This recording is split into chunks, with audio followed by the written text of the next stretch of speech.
Mapagyamang buhay po mga kamundo. Ngayon naman po ay ako'y babahagi sa inyo ang lumang kwento at kasaysayan tungkol sa shamanismo o tungkol mismo sa mga shaman.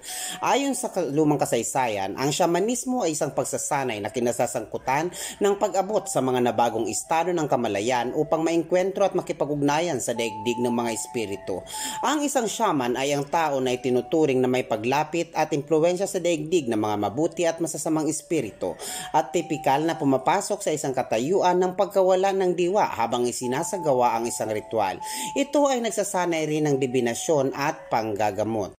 Mga kamundo, ang mga shaman o sham ay may pinaniniwalaan ding papel sa mundo. Ang papel ng sham ay karaniwang inilalarawan ng mga obligasyon, aksyon at responsibilidad na inaasahan sa mga ito sa loob ng kanilang mga individual na kultura. Ang mga shaman ay nagkakamit ng kaalaman at kapangyarihan na magpapagaling sa pamamagitan ng pagpasok sa daigdig na espiritual o dimensyon. Ang karamihan ng mga shaman ay may mga panaginip o mga pangitain na nagsasabi sa kanila ng ilang mga bagay.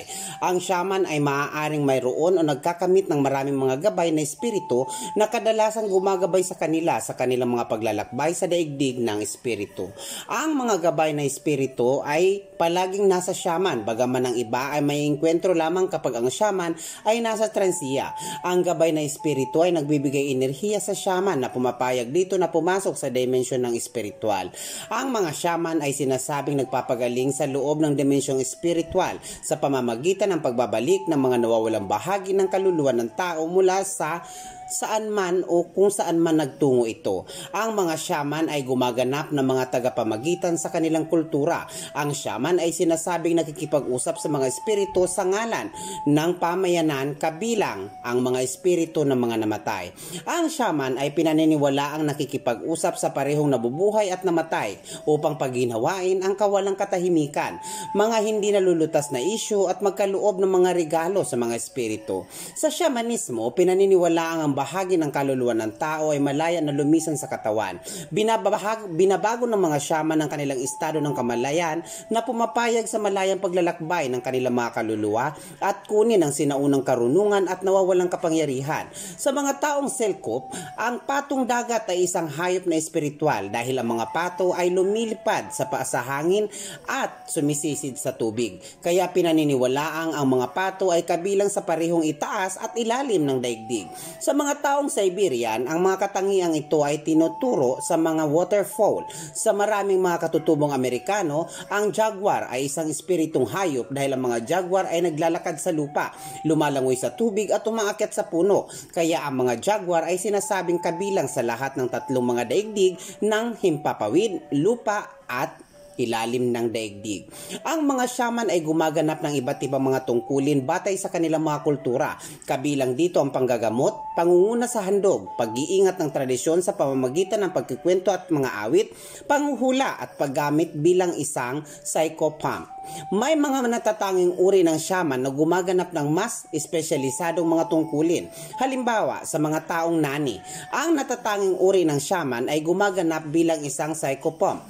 Ang ibang mga espesyalisadong shaman ay matatangi ayon sa mga uri ng mga espiritu o kaluluwa o sakop ng daigdig ng espiritu kung saan ang mga shaman ay nakikipag-ugnayan. Ang mga tungkuling ito ay iba-iba sa mga shaman ng mga taong inet at silkop. O ibig sabihin, paper online. Sa mga wikol, may dalawang mga kategorya ng shaman. Sa mga taong himong, ang shaman ay gumaganap din bilang manggagamot. Ang shaman ay gumaganap rin mga ritual at seremonya upang tawagin pabalik ang kaluluwa mula sa marami nitong paglalakbay sa pisikal na katawan ng tao. Ang shaman ay maaaring gumamit ng ilang mga kasangkapan gaya ng mga espada, sungay na pangdiyos, gong o mga bell o jingle ng mga daliri. Ang mga kasangkapang ito ay sinasabing nagsisilbi na ingatan ang mga espiritu mula sa mga mata nang hindi alam at kaya ay pumapayag sa shaman na ibalik ang mga kaluluwa sa mga may-ari nito. Ang shaman ay maaaring magsuot ng puti, pula o itim na belo upang ibahin ang anyo ng kaluluwa mula sa mga umaatake rito sa dimensyong espiritual. Ang mga hangganan sa pagitan ng shaman at laity ay hindi palagi ang maliwanag na inilalarawan. Sa mga taong barazana ng Brazil, walang absolutong pagkakaiba sa pagitan ng mga taong kinikilalang mga shaman at sa mga hindi kinikilalang shaman. Sa pinakamababang level, ang karamihan ng mga matandang lalaki ay may kakayahan bilang mga shaman at gaganap ng parehong mga tungkulin gaya ng sa mga lalaking may malawak na reputasyon sa mga kapangyarihan at kaalaman nito. Ang shaman ng Barasana ay mas marami ring alam ng mga mitolohiya at nauunawaan ng mas mabuti ang kanilang mga kahulugan. Gayunpaman, ang karamihan ng mga matandang lalaki ay marami ring alam ng mga mitolohiya. Sa mga taong Inuit, ang laiti ay mga karanasan na karaniwang itinuturo sa mga shaman ng mga pangkat Inuit. Ang pananaginip sa araw, reverie at transiya ay hindi lamang nakalimita sa mga shaman. Ang laiti ay gumagamit ng mga anting-anting, mga sumpa, mga formula at mga awit. Control over helping spirits is the primary characteristics attributed to shamans.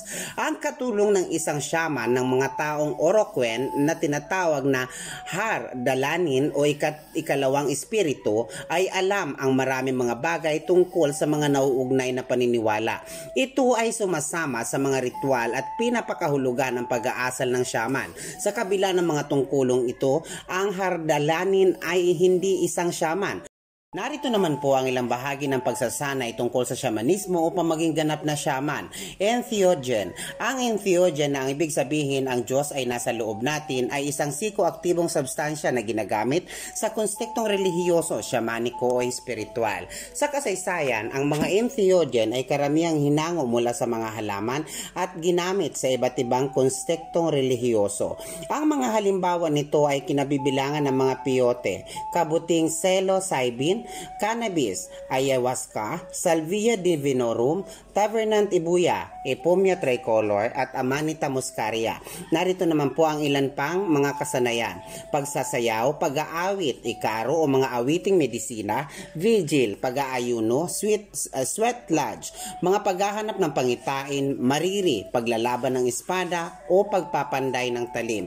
Ilan sa mga paniniwala tungkol sa shamanismo ay nagsasabing may mga maraming anyo ng shamanismo sa buong mundo, ngunit ang ilang mga karaniwang paniniwala ay pinagsasaluhan sa loob ng mga anyo ng shamanismo gaya ng mga sumusunod. Ang mga espiritu ay umiiral at gumaganap ng mahalagang papel sa parehong mga buhay ng individual at lipunan. Ang shaman ay maaaring makipag-usap sa daigdig ng espiritu. Ang mga espiritu ay maaaring mabuti o masama. Ang shaman ay makakapagpagaling ng sakit na sanhi ng mga masasamang espiritu. Ang shaman ay maaaring gumamit ng mga pamamaraang pumupukaw ng transiya o pagbabago upang pumukaw ng mga bisyonaryong ekstasiya at magpatuloy sa mga paghahanap ng pangitain. Ang espiritu ng shaman ay maaaring lumisan sa katawan upang pumasok sa daigdig na supernatural upang maghanap ng mga sagot. Ang mga shaman ay nagpapalitaw sa mga gabay na espiritu, mga omen at mga tagadala ng mensahe. Ang shaman ay nakakahula sa hinaharap, nakakasilip sa hinaharap, nakakapagtatapon ng mga buto, mga rune at magsasagawa ng iba't ibang mga anyo ng divinasyon. Ang shamanismo ay batay sa paniniwala na ang nakikitang daigdig ay napupuno ng mga hindi nakikitang espiritu na umaapekto sa buhay ng mga nabubuhay. Bagaman ang mga sanhi ng mga sakit ay pinaniniwala ang sanhi ng mga espiritu masama, ang parehong mga pamamaraang espiritual at pisikal ay ginagamit upang magpagaling. Sa karaniwan, ang shaman ay pumapasok sa katawan ng pasyente upang kumprontahin ang karamdamang espiritual at magpagaling sa pamamagitan ng pagpapalaya sa nakakahawang espiritu. Ang maraming mga shaman ay may dalubhasang kaalaman sa mga halamang medisinal na katutubo sa kanilang lugar at ang paggamot ng herbal ay karaniwang nirereseta. Sa maraming mga lugar, ang mga shaman ay direktang natututo mula sa mga halaman at ginagamit ang kanilang mga epekto at katangiang nakakapagpagaling pagkatapos makamit ang pahintulot mula sa mga tumatahan o mga patron ng espiritu. Sa Peruvian Amazon Basin, ang mga shaman at mga korandero ay gumagamit ng mga awit na gamot na tinatawag na mga ikaro upang tawagin ang mga espiritu. Bago matawag ang mga espiritu, ito ay dapat magturo ng awit sa shaman. Ang paggamit ng mga bagay na totemiko gaya ng mga bato na may mga espesyal na kapangyarihan at animismo Ay karaniwan, ang gayong mga pagsasanay ay pinagpapalagay na sinauna. Ang paniniwala sa panggagaway na kilalang brujeria sa Latin America ay umiiral sa maraming mga lipunan. Ang ibang mga lipunan ay nagsasaad na ang lahat ng mga shaman ay may kapangyarihang na parehong nagpapagaling at pumatay. Narito naman po ang kasaysayang pinagmula ng shamanismo. Ang mga pagsasanay na shamaniko ay maaaring nagmula sa panahong Paleolitiko at nauna sa lahat ng mga organisadong relihiyon. Ang ebidensya sa mga kuweba at guhit sa mga dingding ay nagpapakita ng indikasyon na ang shamanismo ay nagsimula noong panahong Paleolitiko. Ang isang guhit ay nagpapakita ng kalahating hayop na may mukha at mga hita ng tao at may mga antler at buntot ng isang stag. Ayon sa mga pag-aaral ng mga antropologo, ang shamanismo ay umuunlad bilang isang pagsasanay ng mahika upang masiguro ang isang matagumpay na pangangaso at pagtitipon ng pagkain. Ang ebidensyang arkeolohikal ay umiiral para sa shamanismo noong Mesolitiko. Natuklasan noong November 2008 ang isang 12,000 taong gulang na lugar na pinakamaagang alam na paglilibing ng shaman ng isang babae. Ang 10 malalaking mga bato ay nilagay sa ulo, pelvis at mga braso. Kasama sa mga kasamang inilibing na gamit dito ay 50 kumpletong mga shell ng pagong, paa ng mga tao at ilang mga bahagi ng katawan ng mga hayop gaya ng buntot ng baka at pakpak ng agila. Ang ibang mga labi ng mga hayop ay galing sa baboy damo, leopardo at 2 mga martel.